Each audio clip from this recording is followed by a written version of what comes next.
Je me présente, Dr Benfissa Ahmed, né le 30 juillet 1950 à Tunis, lieu de naissance impasse Sidi Boras, rempart Sidi Abdeslam.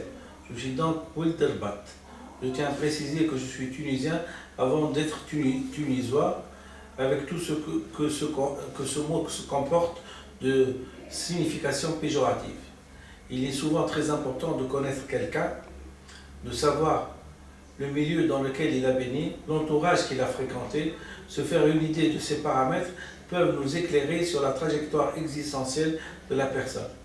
Je suis fils de médecin, mon père et moi avons exercé à Tborba, je suis diplômé de la faculté de médecine de Toulouse, j'ai passé ma scolarité au lycée français de la Marsa.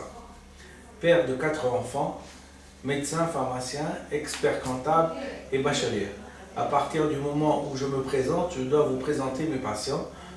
Je suis un sportif convaincu de l'effet bénéfique du sport, puisque je fais 1h30 de marche chaque jour.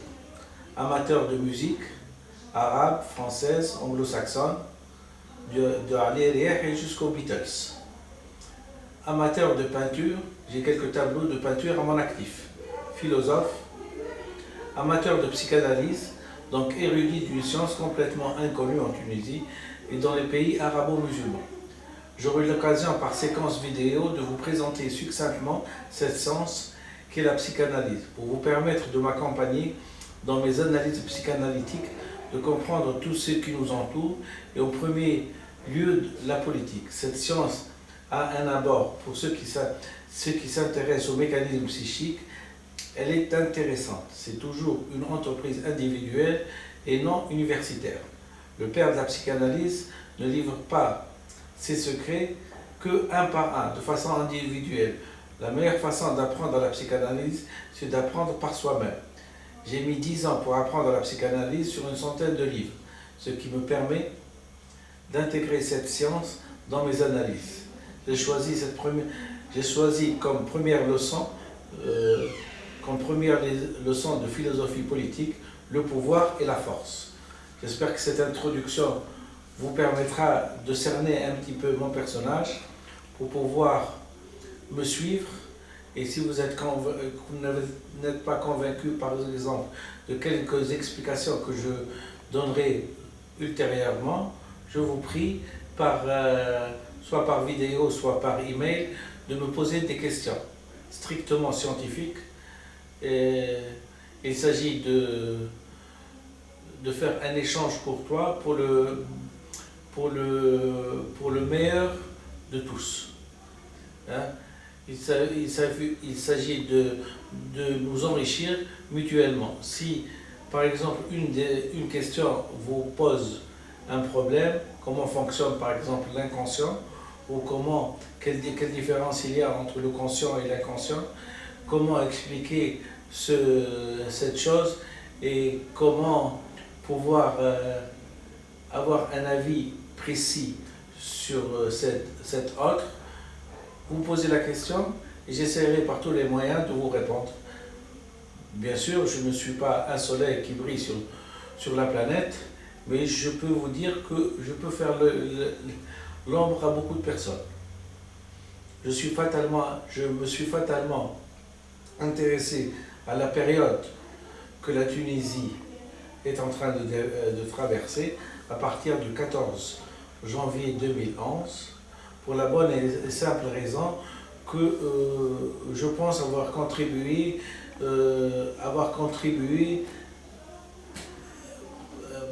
à cette révolution. Je ne dis pas que c'est moi qui l'ai déclenchée, mais c'est moi qui, par des écrits, par des lettres à l'ONU, par des lettres à Amnesty International, j'ai soulevé un problème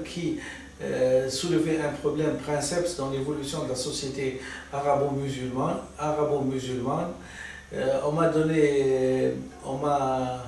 On m'a écouté, certains m'ont répondu, et c'est ce qui m'a motivé pour continuer mon chemin. Il est certain que certaines explications nécessitent d'abord une base intellectuelle assez conséquente, Si cette base intellectuelle assez conséquente n'est pas requise, je m'en excuse, mes explications peuvent passer soit inaperçues, soit apparaître comme farfelues.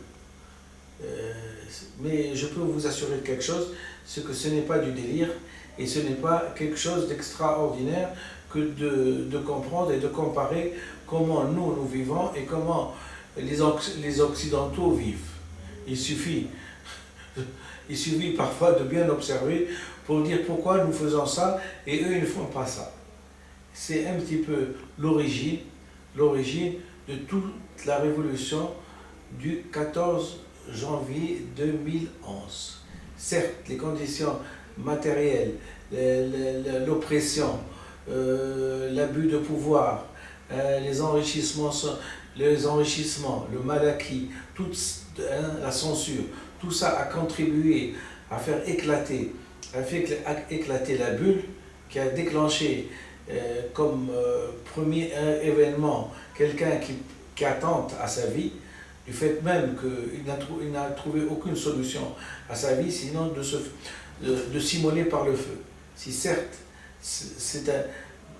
pour certains, c'est l'origine de la révolution, pour une personne comme moi, c'est un petit peu la goutte qui a fait déborder le vase. C'est-à-dire, la révolution s'est préparée pendant des années, et pour vous dire, ce n'est même pas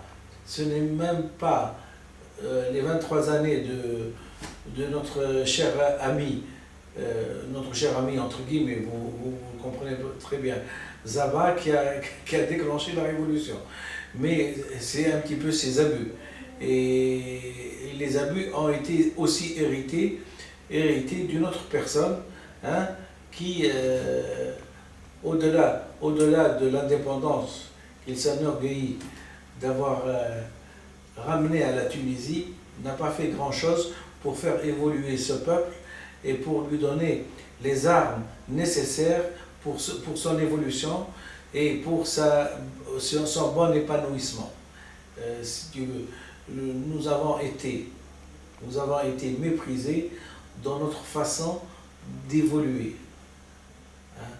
Je vous remercie infiniment et j'espère que on fera un long chemin ensemble